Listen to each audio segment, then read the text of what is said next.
आज के लिए बस इतना ही। आइए मुलाकात करते हैं कोरिया कांग्रेस के वरिष्ठ कार्यकर्ता शैलेंद्र सिंह जी से। शैलेंद्र सिंह जी कांग्रेस के वरिष्ठ कार्यकर्ता हैं। तो कांग्रेस से जुड़ी हुई एक प्रश्न है। कांग्रेस कार्यकाल में एक बहुत बड़ी योजना थी जिसका खूब बखान किया गया और खूब प्रचार प्रसार किया गया, जिस योजना का नाम था गौठान। तो गौठान योजना के बारे में तो सारे जनता जान ही गई है कि क्या है। वर्तमान सरकार ने भी एक योजना लाई है जिस योजना का नाम है गौधाम। तो नाम बदलने से क्या होना है, क्योंकि आज भी गौ माता तो रोड पे ही है। जी, ये आपका प्रश्न जो है, पूर्ववर्ती सरकार, हमारी सरकार आदरणीय भूपेश बघेल जी की सरकार में गौठान के नाम से जो योजना लाई गई थी,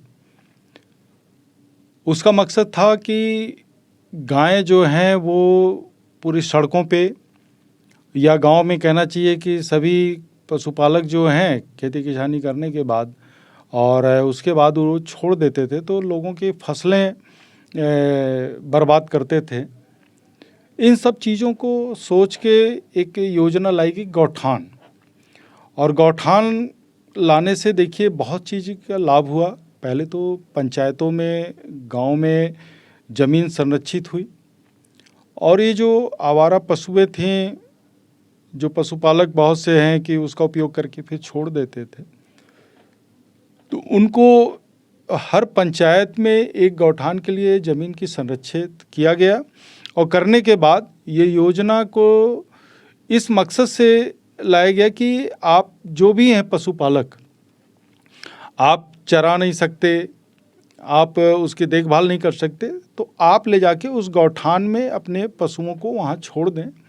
और वहाँ पे जो व्यवस्था की गई थी, वहाँ पे पानी की, चारा की व्यवस्थाएं की गई थी, पानी की व्यवस्था की गई थी। और उसके साथ साथ में एक चीज़ और था कि जिससे एक अर्थ लाभ हो किसानों को या और भी लोगों को। गोबर बेच के 2 रुपये प्रति किलो गोबर बेच के आप अर्थ कमा सकते हैं। तो उसकी लालच में पशुपालक कम से कम गाय बैल जो हैं वो अपने घर पे बांध के रखें, ये उनके मन में थी। और उसी के साथ आर्थिक लाभ और कैसे मिल सके, इस गौठान के प्रति लोगों में रुचि कैसे आए। तो ग्रामीण में हमारी जो स्व सहायता समूह की माताएं और बहनें थीं, उनके लिए भी कुछ जगह प्रोजेक्ट चालू किया गया। गोबर से पेंट बनाना, अगरबत्ती बनाना, दिए बनाना, तो ये कि जिससे कि उनके आर्थिक स्थिति सुधरे। ये मेन मकसद था गौठान का। और जो धीरे धीरे चल रहा था, अब सफलता की बात है तो मैं तो ये नहीं कहूँगा कि पूर्णतः वो सफल रहा, लेकिन हाँ, बहुत हद तक वो चीज़ सफल था। मतलब आपके दृष्टिकोण से गौठान योजना विफल रही? विफल नहीं थी। देखिए, हर चीज़ का विफल नहीं था वो। अब उसमें सामाजिक भी जन जागरूकता की ज़रूरत है। यदि हम आपकी सारी व्यवस्थाएं कर रहे हैं, सब कुछ कर रहे हैं, हमारा भी दायित्व होता है। मैं किसान हूं, अगर उससे मैं गाय बैल से अगर कुछ उससे अर्थ धन कमा रहा हूं, तो मेरी भी है कि मैं उसकी सेवा करूं। लेकिन अगर हम ये सोचें कि सिर्फ हम उससे अर्थ कमाएं और उसके बाद हम उसको छोड़ दें। तो वर्तमान सरकार ने नाम बदला हुआ है गौधाम। तो गौधाम के नाम बदलने से क्या हो सकता है? गौधाम अगर नाम है तो उस पर क्या कहेंगे, क्या उम्मीद है उससे? ये तो उनकी सोच है। अब वर्तमान सरकार की अब ये सोच है। देखिए, बाकी स्ट्रक्चर्स जो खड़ा किया गया है, जो गांव में जो गौठानों के लिए ज़मीनें संरक्षित की गई हैं, वो सब भूपेश बघेल जी के सरकार के समय में हुई है और वही ढांचा है, वही सारी चीज़ें हैं। अब आपने सिर्फ उसका नाम बदल दिया है। कहना चाहिए कि बुक पुरानी है, उस पर कवर हम नया चढ़ा दिया, तो उससे कुछ नहीं होता। उसके प्रति अब आपके आने वाले समय में वो क्या करते हैं, और उसके साथ साथ जब तक जन जागरूकता नहीं पैदा होगी लोगों में, अपने पशुओं के प्रति प्रेम नहीं होगा, तब तक अब कितना सफल होता है अब ये तो समय बताएगा, नाम बदलने से कुछ नहीं होता है।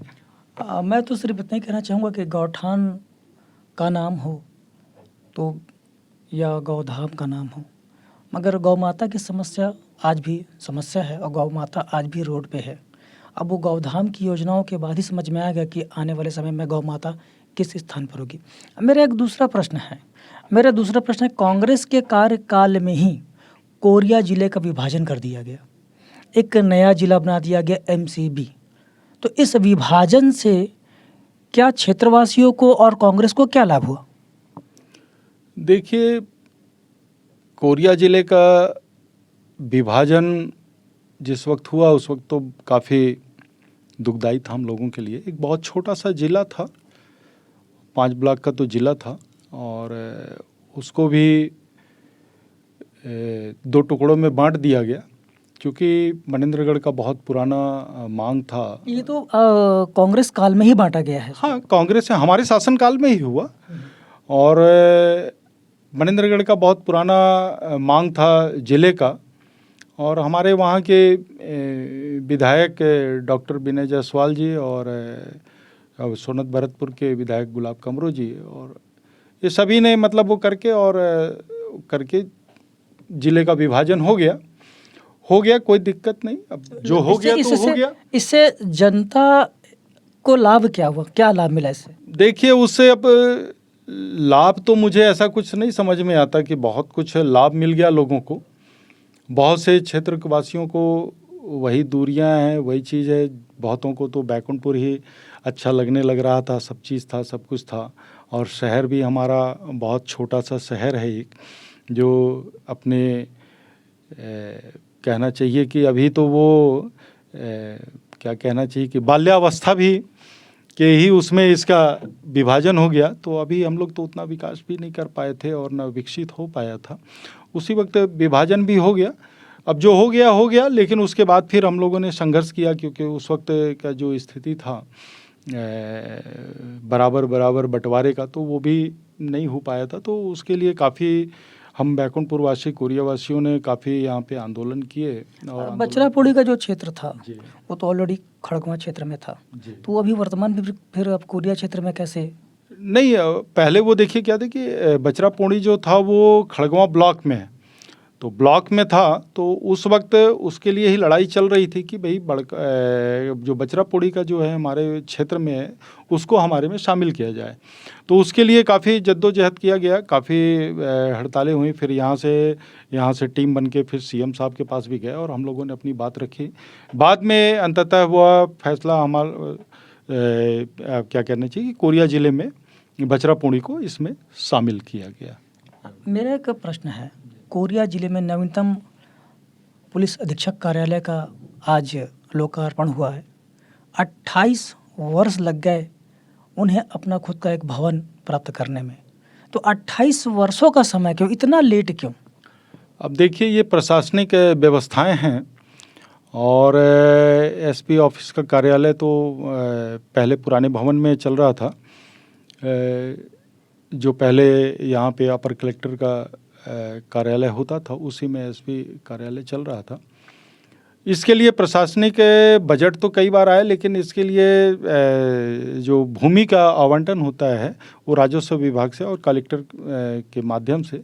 तो उन्होंने 2-3 जगह चयनित किया था इस क्षेत्र में। सबसे पहला चयन किया था कि अपनारा गर्ल्स हाई स्कूल है जस्ट, और उसी के सामने में पीडब्ल्यूडी की बिल्डिंगें थी पुरानी, तो वो जर्जर हो गई थी, सब खत्म हो चुका था। तो उसको चिन्हित किया गया था और लेकिन उसका शहरवासियों ने उसका थोड़ा विरोध किया क्योंकि पूर्व नगर पालिका की परिषद ने उसको वहाँ पे पालिका बाजार के लिए भूमि को संरक्षित करके और उसका वो किए थे कि जिससे कि वहाँ पे दुकानें बने, जिससे बेरोजगार युवाओं को रोजगार मिल सके, और शहर से लगी हुई चीज़ थी। तो वहाँ पे उसका विरोध हुआ, तो फिर बाद में वो अंततः वहाँ पे टल गया।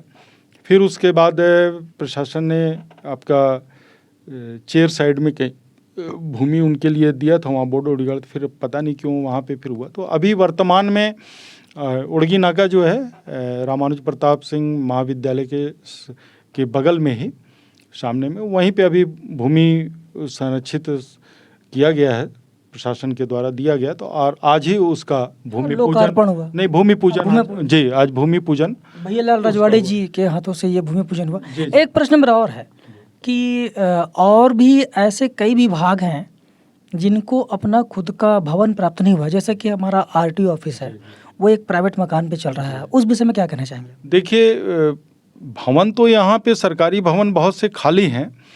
आरटीओ ऑफिस के लिए भी बहुत वो किया गया कि आप जहाँ पे अभी एसपी ऑफिस के लिए भूमि आवंटित की गई है, जस्ट उसके बगल में ही पुराना कॉलेज था, उस बिल्डिंग में लगता था।